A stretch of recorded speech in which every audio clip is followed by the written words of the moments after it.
பாரதி ராஜா பாக்கியராஜ். அது அது பெயர் இல்லை, அது வரலாறு. நம்ம தமிழக அரசு, தமிழக முதல்வர் விஜய் அவர்களும் ஒரு வேண்டுகோள் தான், நிறைய கோரிக்கைகள் வைப்பாங்க. ஒரு சினிமாக்காரனா எங்களோட கோரிக்கைகள்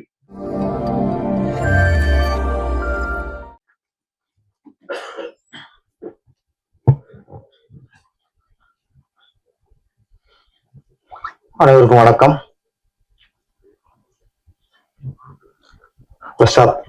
இந்த மேடை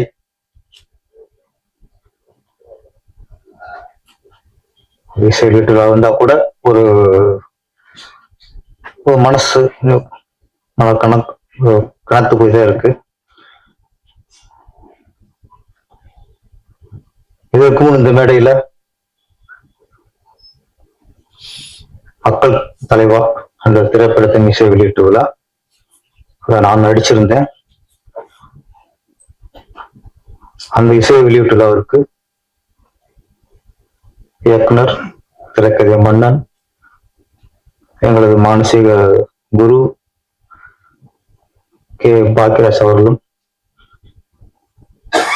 கலந்து கொண்டார்.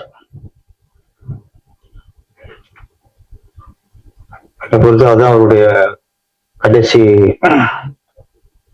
சிறை நிகழ்வு நினைக்கிறேன். அதுல நானும் கலந்துக்கிட்டேன். அதற்கு அடுத்து வரும் இந்த இசையை வெளியிட்ட விழாக்கு இடையில் அவரை இழந்து விட்டோம். கடந்த ஒரு மாசத்திலேயே 2 பெரும் இமயங்கள், பெரும் கலைஞர்கள் இழப்பு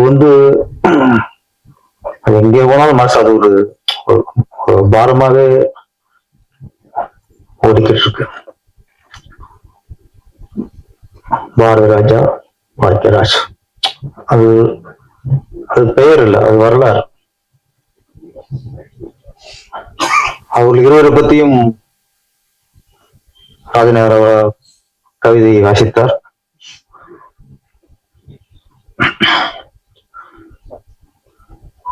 அந்த 2 பேரையும் இந்த திரையுலகத்துல நீ பல தம்பி எத்தனை இயக்குனர் வந்தாலும் சரி, அவங்க மறக்க முடியாது, மறக்கவும் கூடாது. ஆனா பாரதி ராஜா அப்படிங்கிற ஒரு இயக்குனர் வெற்றியிடவில்லை என்றால் இங்க நிறைய கிராமத்துல இருந்து திறமை உள்ள இளைஞர்லாம் சினிமாவுக்கு வந்திருக்கவே முடியாது. நிறைய பேர் பாக்கியராஜ், சேரன், லிங்குசாமி, விக்ரமன், ஆர்கே செல்வமணி, சங்கர் பச்சன், நிறைய இயக்குநர்கள்.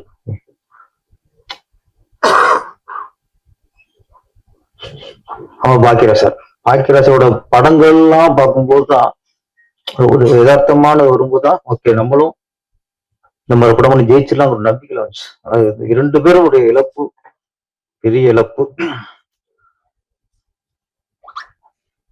நம்ம தமிழக அரசு, தமிழக முதல்வர் விஜய் அவர்களும் ஒரு வேண்டுகோள் தான், நிறைய கோரிக்கைகள் வைப்பாங்க. ஒரு சினிமாக்காரனா எங்களோட கோரிக்கைகள் இயக்குனர் அப்படின்னாலே இயக்குனர் இமயம் தான்.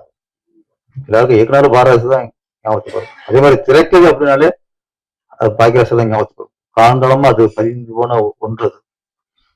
வருங்காலங்கள்ல தமிழக அரசு சார்பா விருது வழங்கும் போது சிறந்த இயக்குனருக்கான விருது அது பாரதி ராஜா விருதாக இருக்க வேண்டும். சிறந்த கதாசிரியர் அல்லது திரைக்கதைக்கான விருது கே பாக்கியராஜ் விருது ஆக இருக்க வேண்டும். இதுதான் அவருக்கு நாங்கள் காட்டும் நன்றி கடனாக இருக்கும்.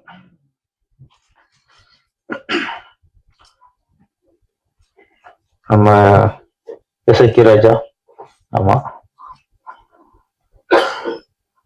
ஆதங்கத்தை கொட்டி தீர்த்துட்டாரு. எல்லா மேடையிலுமே ப்ரொடியூசருடைய சைட்ல இருந்து அவருடைய ஆதங்கத்தை வெளிப்படுத்துவது ஆதங்கம் இல்லை, அது உண்மை.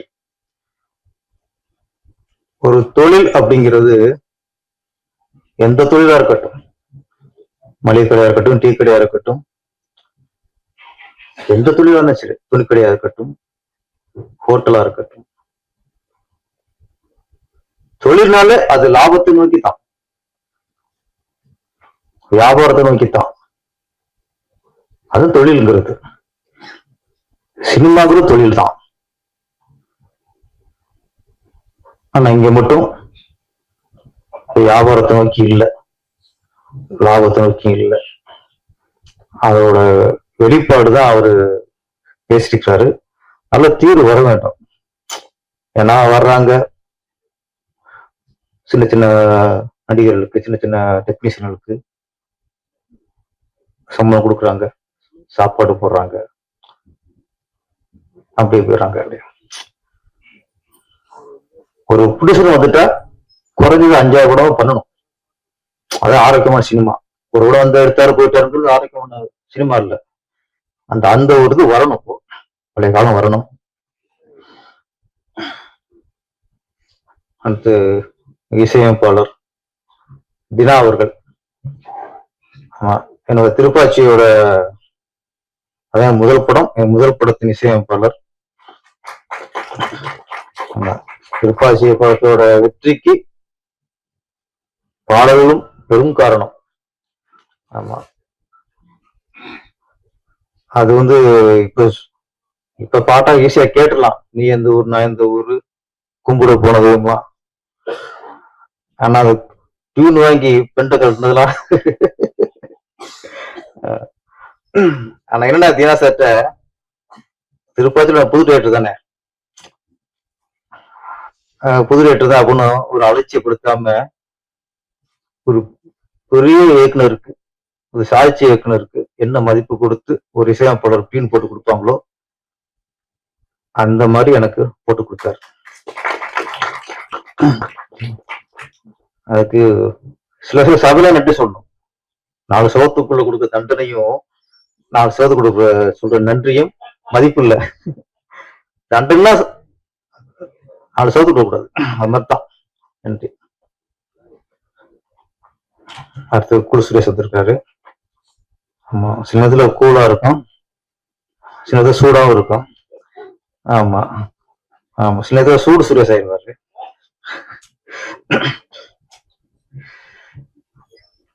இந்த படத்தின் உங்களுக்கு தயாரிப்பாளர் நன்றி சொல்லணும், விமலா ராஜநாயகம்.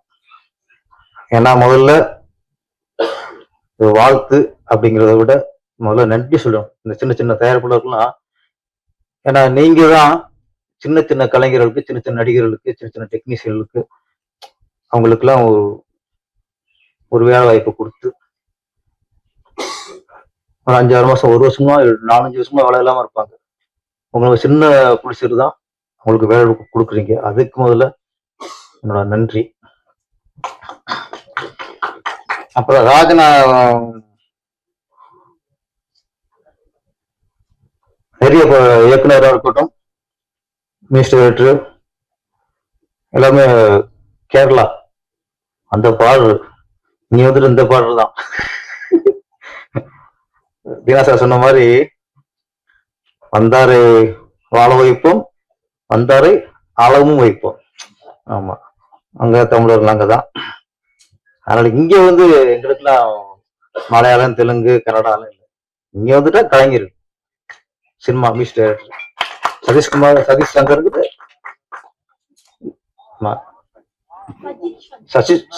சங்கர் எங்களுக்கு இசையமைப்பாளர் தான். எங்களுக்கு மொழிலாம் தேவையில்லை. இயக்குனர் ராஜேஷ், அவரு இந்த மொழி அந்த மொழியில இல்ல, அவருக்கு சினிமா மொழி தான், பெருமொழி தான் எங்களுக்கு. அது மாதிரி ராஜநாயகம் வந்து அதெல்லாம் பார்த்து கதையை மட்டும் பார்த்திருக்காரு, மொழியை பார்க்கல அவரு. அந்த வகையில உங்களுக்கு நன்றி சார். ராஜேஷ் துணிச்சல பாராட்டணும். ஏன்னா ஒரு இயக்குனர் வந்து பிகினிங்கே ஹீரோ நடிக்கிறதுங்கிறது எல்லாருக்கும் அந்த தைரியம் வந்துடாது.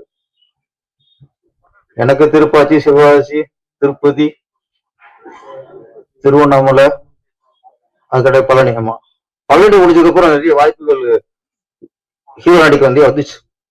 சில பெரிய புடிச்சரே சில டேரக்டர்லாம் அனுப்பி கதைலாம் சொல்ல சொன்னாங்க. ஆனா எனக்கு பயம். நல்லா போயிட்டு இருக்கு. ஆண்டு நல்ல ஒரு இயக்குனருக்கு பாதியை கொடுத்துருக்கான். நல்லா தானே போயிட்டு இருக்கு. சின்ன பயம் வந்துருச்சு. வேணாம், பிறகு ஒழுங்கா வந்து வேலையை பாரு. நம்ம ராசு மதர்வன் வந்து மாயண்ட குடும்பத்தால பஸ் என்னத்தான் கேட்டார் பஸ்ல. மாட்டேன்ட்டேன். அது என்னன்னா பயம்தான். நம்மளாவது சரிப்பட்டு வருவோமா, நமக்கு இந்த தகுதி இருக்கா, நம்ம ஊர்ல இருந்து டைரக்டர் கிளம்பி வந்தோம், இப்பெல்லாம் நினைச்சோம். பயம்தான். ஆனா ராஜேஷை பொறுத்த வரைக்கும் அந்த பயம் இல்லை. முதல்ல துணிச்சல். அந்த துணிச்சல் எங்க வரும்னா கதை மேல உள்ள கான்பிடன்ட், தன் கதையில மேல உள்ள நம்பிக்கை. அப்ப இந்த கதையில யார் நடிச்சாலும் ஹிட் ஆகும் போது அதையே நாம நடிக்க கூடாது, அந்த முடிவுதான். ஆனா படமா பார்க்கும்போது ஹீரோ ஓகே சார், நீங்க நம்ம சரியில்லை, நீங்க கரெக்டா இருக்கீங்க, என்ன ஹீரோ ஹைட்டா இருக்கலாம், அது பிரச்சனை இல்லைங்க, ஹைட்லாம் பிரச்சனை இல்லை. என்ன அந்த கொஞ்சம் டூட்ல லவ் சீன்ல கொஞ்சம் அச்சம் தெரியுது, கொஞ்சம் நெருங்க பயப்படுறாரு. ஒரு ஹிட் வந்துச்சுன்னா போதும், அப்புறம் கிட்ட போயிடலாம், அது வரைக்கும் எட்ட போயிருக்கணும். அந்த தயக்கத்தை கொஞ்சம் தூக்கி போட்டுருங்க. படத்தோட கண்டென்ட் வஞ்சி என்ன சார் சொன்ன மாதிரி ஒரு நல்ல டைட்டில். அப்புறம் சீசா இயக்குனர் ஒன்னா அவருடைய உங்க வாய்ஸ் நல்லா இருக்கு சார். ஆமா, சில இயக்குனருக்கு தான் வாய்ஸ் கண்டிருக்கும். எங்க பாலராஜா சாரோட வாய்ஸ் நமக்கு ரொம்ப மைனஸ், அதனால நமக்கு மைனஸா இருக்கும்போது உங்கள்கிட்ட பிளஸ்ஸா இருக்கு. ஆமா, வாய்ஸ் நல்லா இருக்கு. வாழ்த்துக்கள்.